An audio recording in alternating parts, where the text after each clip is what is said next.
নিচের একটি ডায়োডের V versus I লেখচিত্র দেখানো হইল। আমাদের প্রথম প্রশ্নে জিজ্ঞাসা করা হচ্ছে উদ্দীপকের চিত্র থেকে ডায়োডের গতি ও রোধ নির্ণয় করো। আমরা জানি ডায়োডের গতি ও রোধ আর ইকুয়াল হচ্ছে delta V divided by delta I. Okay, so এই হচ্ছে আমার বিভবের পরিবর্তন ডিভাইডেড বাই প্রবাহের পরিবর্তন বা প্রবাহ মাত্রার পরিবর্তন। সো আমরা চিত্রে যেটা দেখতেছি আমাদের বিভব 0.2 ভোল্ট থেকে 0.3 ভোল্ট করা হয়েছে, ঠিক আছে। তাহলে এখানে বিভবের পরিবর্তন আমরা যেটা পাচ্ছি 0.3 মাইনাস 0.2 দ্যাট ইজ 0.1 ভোল্ট।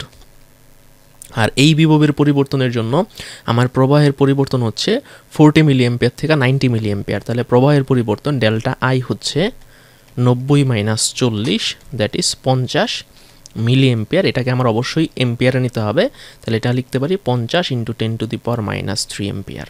ওকে, তাহলে আমরা এখন ডেল্টা আই পেয়ে গেলাম এই চিত্র থেকে, আর ডেল্টা ভি পেয়ে গেলাম।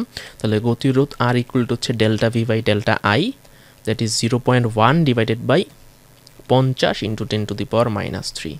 সো এটা ক্যালকুলেশন করলে আমরা যেটা পাচ্ছি গতিরোধ আর এর ভ্যালু হচ্ছে 0.1 ভাগ হচ্ছে 50 into 10 to the power minus 3।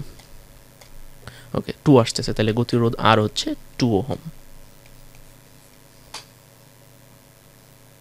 আমাদের এখানে খ নং প্রশ্নে বলা হচ্ছে যে অনেকক্ষণ ধরে বিদ্যুৎ প্রবাহের জন্য বিসি অংশের প্রবাহের চেয়ে এমএন অংশের প্রবাহ বেশি নিরাপদ। আচ্ছা, বিসি অংশটা যদি আমরা খেয়াল করি, বিসি অংশ কি আমার বিমুখী যোগ, আর এমএন অংশটা কি, এমএনটা হচ্ছে সম্মুখী যোগ, এই যে এম থেকে এন। তাহলে সম্মুখী যোগই আমার বেশি নিরাপদ, কারণ সম্মুখী যোগেই আমার কি হবে, বিদ্যুতের প্রবাহটা মূলত হবে। কারণ এখানে পজিটিভের সাথে পজিটিভ টার্মিনাল আর হচ্ছে নেগেটিভের সাথে নেগেটিভ টার্মিনাল আছে, ফলে আমার ডায়োডের বিদ্যুৎ দিয়ে এখানে বিদ্যুৎ প্রবাহ হবে, আর এখানে কিন্তু বিদ্যুৎ প্রবাহ হবে না। তাহলে আমাদের সম্মুখী যোগই বেশি নিরাপদ।